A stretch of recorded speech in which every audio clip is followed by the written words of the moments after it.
Before we begin the video, if you haven't yet, come on down and join my Discord server. Link is down in the description. When WildBrain started making Ninjago a few years ago, there was a lot of criticism for fans, myself definitely included. But as we've seen more seasons, I personally believe that new Ninjago is just as good as old Ninjago, and in today's video we're checking out 5 things that new Ninjago did better than old Ninjago.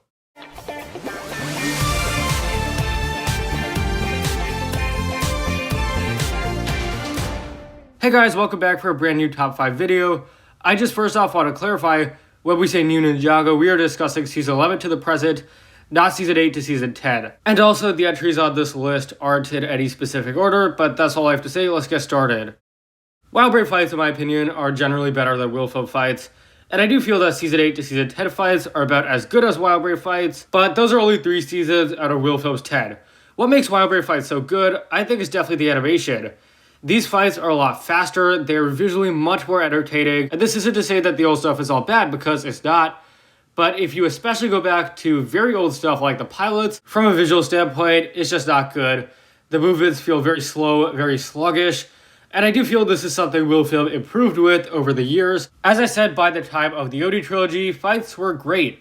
However, WildBrain hit the ground running. There was no need for improvement because they already started off with great fights. I also love how every season has some sort of iconic epic battle.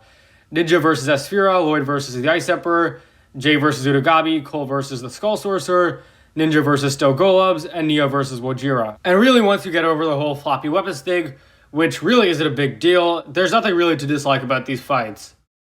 Now, this is kind of a topic I touched on a few days ago. New Ninjago's posters are fantastic. Especially when you go back and look at stuff like this, where sure on its own it looks good, but this is basically the same poster 4 times. Notice how similar these are? When you think about it, it's really not creative. But new Ninjago posters are. Every poster feels different and unique, such as how this Seabound poster has an underwater section, or how this Season 11 poster is split in half. I love how they're always trying out new ideas and new configurations of the ninja and characters. Even this unfinished poster on the right looks better than WildFilm stuff, which really shows how great this art style and the colors are. I also love how different posters represent different parts or aspects of the season, such as how this one on the right shows their time with Okido. The old posters felt more like set posters to me, and these ones feel like show posters. And seriously, these are so much better. From season 1 to season 4, we would actually see how and why the ninja got new suits. Then in season 5, they completely abandoned that. With the exception of season 9, the ninja would just randomly get new suits without explanation. But WildBrain made things back to how they used to be. Season 12 established this consistency, and that the season 11 suits are basically default suits. And in every season after, we've actually seen the ninja get their new suits, and there's been kind of an explanation as to why. In season 12, they were purchasable avatars. In season 13, they were getting ready for battle.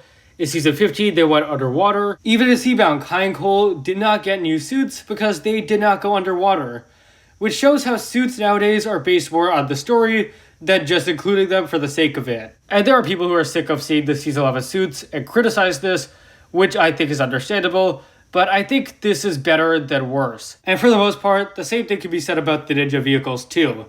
We continue to see these season 11 vehicles during city scenes, and overall I think it's a great thing to see consistency back. I really enjoy how new Ninjago focuses on a variety of characters, especially those who maybe haven't been focused on too much.